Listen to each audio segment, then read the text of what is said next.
Hey guys, welcome to another episode of What's Your Build? And today we've got the Traxxas Xmaxx. This is a monster of a vehicle. It's really big. It runs at 8S. And in the comments, we've had people ask, and before we get into this, we really do appreciate the comments. It's really stellar the way you guys get in there and you ask questions that we may not even think of and have to search for the answers. It's really cool that you do that, and thank you for participating in the channel. But we did have one question that asked, in the videos that you've done with the Xmaxx, you've done modifications to it. Are those modifications still relevant? And if they are, what are you running now? Well, that's a really good question, and in this video, we are definitely going to answer that. So let's get started right off the bat, and we'll go over what we've done with this truck. Now, let's start at the top here. It does have a brand new body, and this is one we picked up at the local hobby store just to replace the stock one, which is the same color. So let's get this out of the way. And it is a very cool body. All right, so body out of the way. What we have here for tires are, these are the XRT tires and wheels. And yes, we do have one of those on the channel, and that video is upcoming for the unboxing and whatnot. But was really impressed with the tires, so we got a set to put on the Xmaxx. These won't grow nearly as much. They're a much denser tire. They've got more of a regular road pattern to them. So if you take a look at what the tread pattern is, it's more of a regular on-road vehicle tread, which is what you'd find on a pickup or what have you. So this is more of an all-terrain, go everywhere from pavement to dirt. It may not handle as well as the aggressive lugs that come on the truck, which I actually happen to have right here. And this is, let's get this over here so you can see it. This is a really good lug pattern. It's really deep. It's really a soft tire, and it does get down inside of whatever you're trying to claw over. But being as thin and flimsy as this is, these grow a lot. They get really big. And this one feels completely floppy except for right here. And what I think happened was the foam disc inside bunched up here. This one's out of balance. It's no longer functional. And that seems to be common with this particular type of tire. However, with the thicker ones on this one, now this should be able to hold up to that a lot better. So we'll see how this thing does over time, but right now we are a fan of these tires. They do handle well, and I don't think they're really belted, but they don't grow much. So as far as the tires go, right now we have the XRT tires on it, and that is actually a good add-on to the vehicle. All right, so let's get down inside of this and show you exactly what we have inside. So inside of this, you'll notice a couple of changes. One, it does have a different ESC in there, and it does have Velcro in the battery tray areas, which is a really good change in my opinion. We haven't had any problems since we've done that. And these side rails that the body generally sits on, which is right here. And if we get you this look here, you'll notice right here, these two trays that sit along the outside the body's supposed to sit on, we removed those. And the reason we took those out is because the body always clapped down on them, and they can dislodge the body out to the side a little bit, but it really made it sound terrible when you landed a jump of any kind. So we took those off. It made the truck sound better. It still doesn't sound like a metal chassis rig when it hits the ground. It does sound a little cheaper because of the plastic. But at the same time, with these gone, it sounded better, so we left those off. And they really didn't seem to do a whole lot for the body in the first place. So deep down inside of here, you'll notice we still have the stock motor in there and the stock out-of-the-box gearing. We haven't modified anything in that department. So the gear and the motor are all the same, but the ESC, we've gone ahead and put a Hobbywing Max 6 in there because the Traxxas one gave up and it was pretty much junk. It just wouldn't run this anymore. And this is an 8S capable vehicle, and the Max 6 handles that nicely. Down inside here, it still has the stock servo. I'm surprised, but it is holding up well and it's doing the job, so I have no complaints on that one. For the internals, that's the majority of what we've changed. However, with the Velcro there, we did that for a specific reason. And what it comes down to is they have a click-in system that is a hard plastic set that holds your batteries down there. And if you get a battery that fits perfectly in there, it's a great system. but it doesn't give you a whole lot of room for variety. And if you have a little slop in there, your battery can dance around while you're bashing these things around, and you really depend on these foam pieces inside of here to take good care of the battery. That's not always the case, and it doesn't always work real well. With the Velcro, you can adjust it down for any battery size that fits in the tray.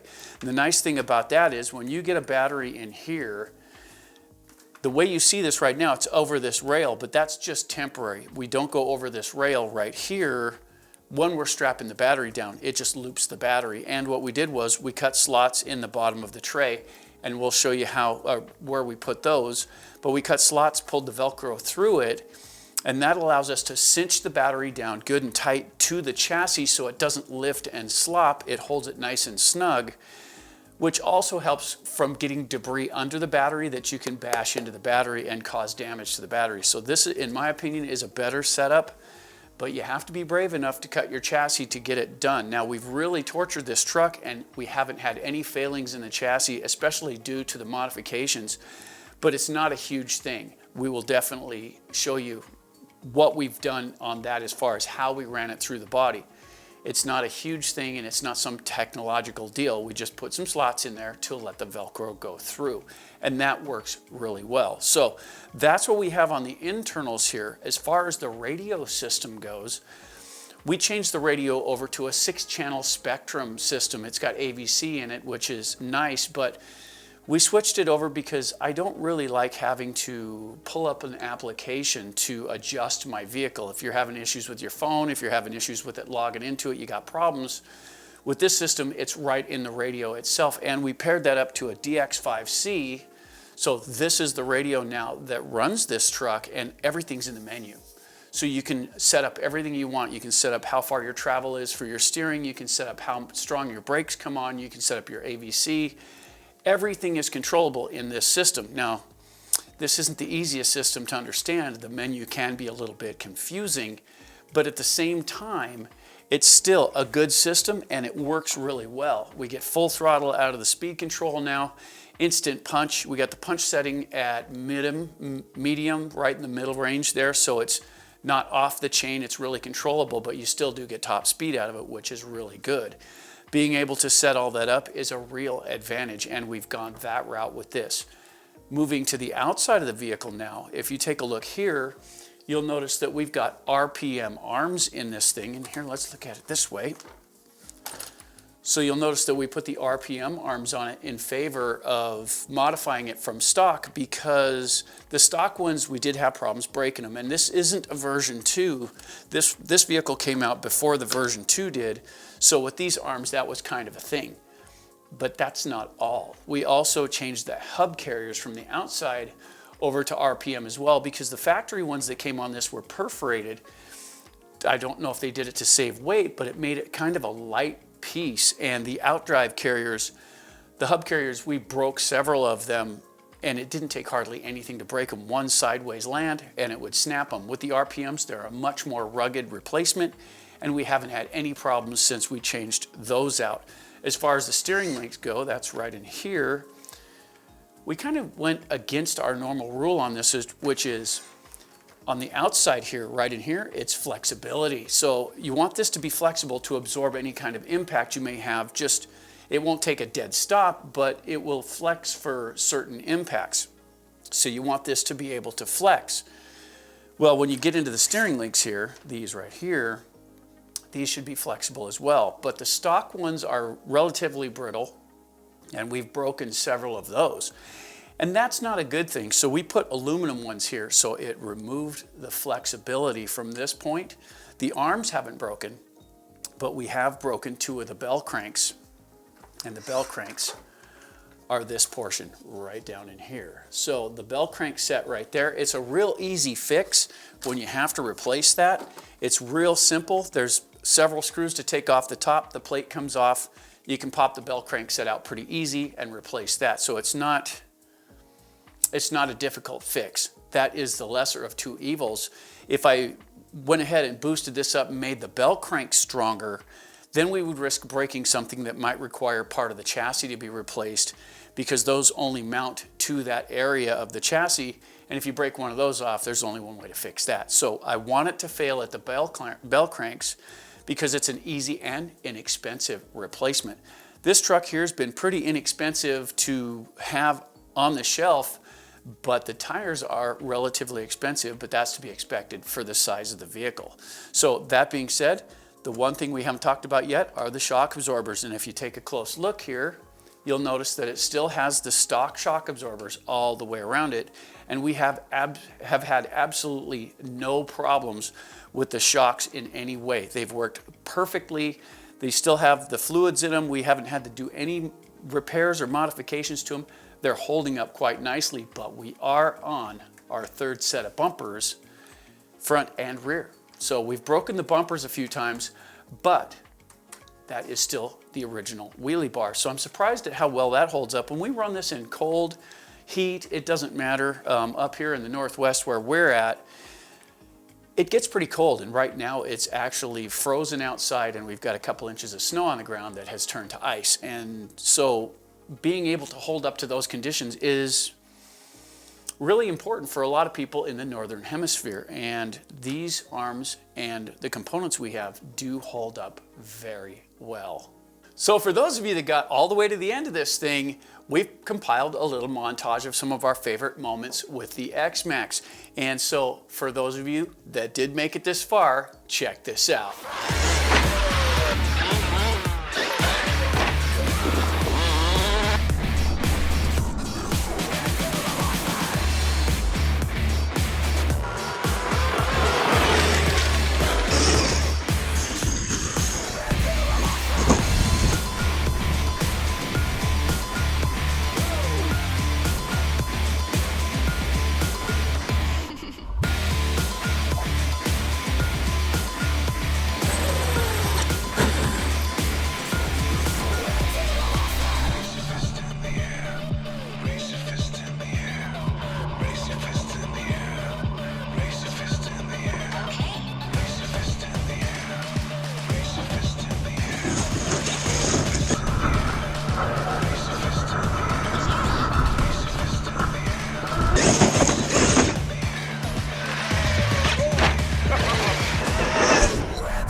So hey guys, this is usually when I ask you to subscribe, like, and share, but this time I'm just gonna ask you to bash that like button. If this has been helpful in any way, that like button is definitely the way to go. It helps our content spread, it helps what we've learned get out so others can understand it as well. If you guys have done any modifications to your Xmaxx, good, bad, or sideways, please feel free to leave it in the comments down below and help others along the way. Hey guys, for AJ Jam Studios, I'm AJ saying, keep bashing, guys.